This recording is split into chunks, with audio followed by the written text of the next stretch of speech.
മാറ്റേണ്ട കാര്യമാണ്. അതിനൊരു ധൈര്യമായി ഈ പെൺകുട്ടി മുന്നോട്ട് വന്നിരിക്കുന്നു എന്നുള്ള കാര്യത്തിൽ അത് എടുത്ത് പറയേണ്ട ഒന്ന് തന്നെയാണ്. ഈ ഒരു ധൈര്യം ഈ പെൺകുട്ടിയിൽ നിന്നു പോകരുത്. ഇനിയും ആക്രമിക്കപ്പെട്ടവരും ഉപദ്രവിക്കപ്പെട്ടവരുമായ സ്ത്രീകൾ ഉണ്ടെങ്കിൽ നിങ്ങളോട് ഞാൻ പറയുകയാണ്, നിങ്ങളും മുന്നോട്ട് വരണം. നിങ്ങളുടെ നീതി നടപ്പാക്കേണ്ടത് നിങ്ങൾ തന്നെയാണ്. നമ്മൾ ഈ കേസിൻ്റെയൊക്കെ കാര്യം നോക്കിക്കഴിഞ്ഞാൽ ആദ്യമേ ഉണ്ടെങ്കിൽ റിനി ആയിരുന്നു ഇതിനുണ്ടെങ്കിൽ പ്രതികരണമായിട്ട് വന്നിട്ടുള്ളത്. തനിക്ക് ഇങ്ങനത്തെ ഉള്ള ഒരു അനുഭവം ഉണ്ടായിരുന്നു എന്നുള്ള കാര്യം. ആ സമയത്തുണ്ടെങ്കിൽ റിനിക്കെതിരെ ഒരുപാട് പേര് രംഗത്ത് വന്ന് അങ്ങനെ എങ്ങനെയാണെന്ന് ഭീഷണിപ്പെടുത്തുകയും ഒരുപാട് കാര്യങ്ങളുണ്ടായിരുന്നു. പിന്നെ ഇതേ കണക്ക് ഒരുപാട് കേസുകൾ വന്നെങ്കിലും ആൾക്കാരുണ്ടെങ്കിൽ തെളിവുകളായിട്ടോ കാര്യങ്ങളായിട്ടോ ഒന്നും വെളിയിൽ വന്നിട്ടില്ലായിരുന്നു. അങ്ങനെ ഇരിക്കുന്ന സമയത്താണ് ഇപ്പോൾ ലേറ്റസ്റ്റ് ആയിട്ടുണ്ടെങ്കിൽ ഒരു പെൺകുട്ടി തനിക്കുണ്ടായ അനുഭവത്തെക്കുറിച്ച് അതോടെ തന്നെ എല്ലാ തെളിവുകളും ഉണ്ടെങ്കിൽ പോലീസിന് കൈമാറുക, അതിനെ തുടർന്നുണ്ടെങ്കിൽ രാഹുലിനെ അറസ്റ്റ് ചെയ്യുകയും ചെയ്തിട്ടുണ്ടായിരുന്നു.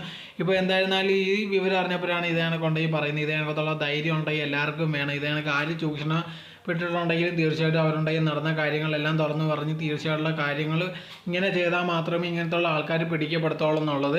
സോ ഇത് സത്യമുള്ള കാര്യം തന്നെയാണ്. ഒരുപാട് പേർക്കൊണ്ട് ഇതേ കണക്കത്തുള്ള ദുരനുഭവങ്ങൾ ഉണ്ടായി കാണും. അവർക്കൊന്നെങ്കിൽ ഒന്നും പറയാനുള്ളൊരു ധൈര്യം കാണത്തില്ല. അതുകൊണ്ട് തന്നെ ഉണ്ടെങ്കിൽ ഒരുപാട് ഇതേ കണക്കത്തുള്ള ആൾക്കാരുണ്ടെങ്കിൽ രക്ഷപ്പെട്ടു പോകുന്നതായിരിക്കും. സോ ഇതേ കണക്കത്തുള്ള ഒരു ധൈര്യം ഒരാൾ കാണിച്ചു കഴിഞ്ഞാൽ അങ്ങനത്തുള്ള ആൾക്കാർ ഇനി ഉണ്ടാവത്തില്ല.